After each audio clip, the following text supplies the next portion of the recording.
What's up, enthusiast? You gave me some good ideas for the last scenario video, so let's not waste any time and get right into them. First off, we've got that Russian Merc who said, alright, first the player uses the cover available as well as support from the Rampage teammate to eliminate the Rapid Madness hostile. He is in the open, and the combined firepower of the player's Strife and the friendly's Rampage should be enough to take him out.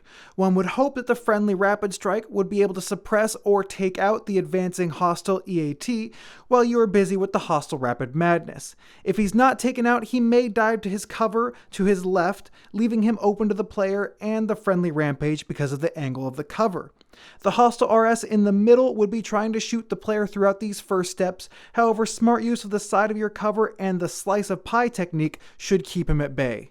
At this point, you have temporarily removed two players, bringing the number advantage into your favor. The next target is the hostile Rapid Strike. After yelling at both the friendly Rampage and friendly Rapid Strike to suppress the hostile Rapid Strike, and pausing to top off their mag, the player would wait and try to bait him into reloading. At that point, the player would rush around the right of their cover and walk straight left to right along the map, firing throughout this movement to keep him down or tag him out. The player is now in the open, hopefully with a tagged hostile Rapid Strike under his belt. The player now dives behind the central cover to shield themselves from the Strife. The friendly Rampage now moves to the cover the player began the situation at. Once again, the suppress and charge maneuver is used to eliminate the hostile Strife.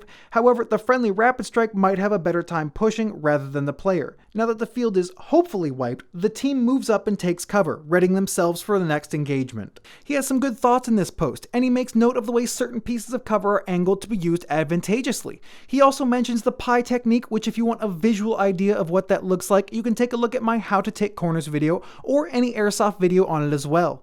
Baiting the opposing Rapid Strike user to shoot until they have to reload is something I personally love doing, so I like that idea. You'll just have to be quick with your push during their reload, because a practiced player can reload a flywheel blaster in 2 seconds or less if they're on top of things. The one point that sticks out to me from this post, and actually many of the posts, is the assumption of success in eliminating the Rapid Madness without anyone getting tagged in return. If you look at the angle of your cover, it's very hard to stay behind it from the angle the Rapid Madness player is coming from. Remember that under 30 feet, the Rapid Madness is just a monster, so sticking behind that cover with them rushing is not 100% you'll tag them without being tagged yourself. Other than that though, this was a strategy I could very much see being carried out on the field. Next up, Madman31 gave us this idea. Right now, it is crucial to help my Rapid Strike teammate with only one life. The Rapid Madness does not have a large effective range, so I would have the Rampage teammate behind me take him out and or draw his attention. While he's doing that, I would move back towards my Rapid Strike teammate while staying out of range of the enemy Rapid Strike. Combined with my RS teammate, we could take out the enemy EAT, and be watching our backs in case our team's Rampage did not get the Rapid Madness. Then we would also take him out using our range to our advantage. If our Rampage was tagged out by the Rapid Madness, we should then wait for all players to get back from spawn instead of rushing in 2v2. But if we have a 3v2 with one coming back from spawn, the Rampage and Rapid Strike can suppress the enemy Rapid Strike. Our team's Rapid Strike should stay back a bit to avoid getting picked off, while I can advance to try and get the enemy Strife. Even if I trade with him, he's still out for good. Now it's 3-1-1-1 versus 3-2-1-0.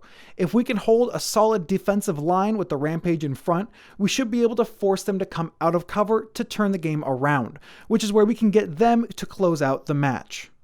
I like that he's taken the time to add in backups in case things don't quite go as initially planned. I'm also a fan of the idea that keeping the overall numbers on the field is important, so going to support your Rapid Strike player is a priority. This is definitely risky with the opposing Rapid Strike, Strife, and potentially the Rapid Madness aiming at you as you leave your cover. You'll need to be dodging darts really well.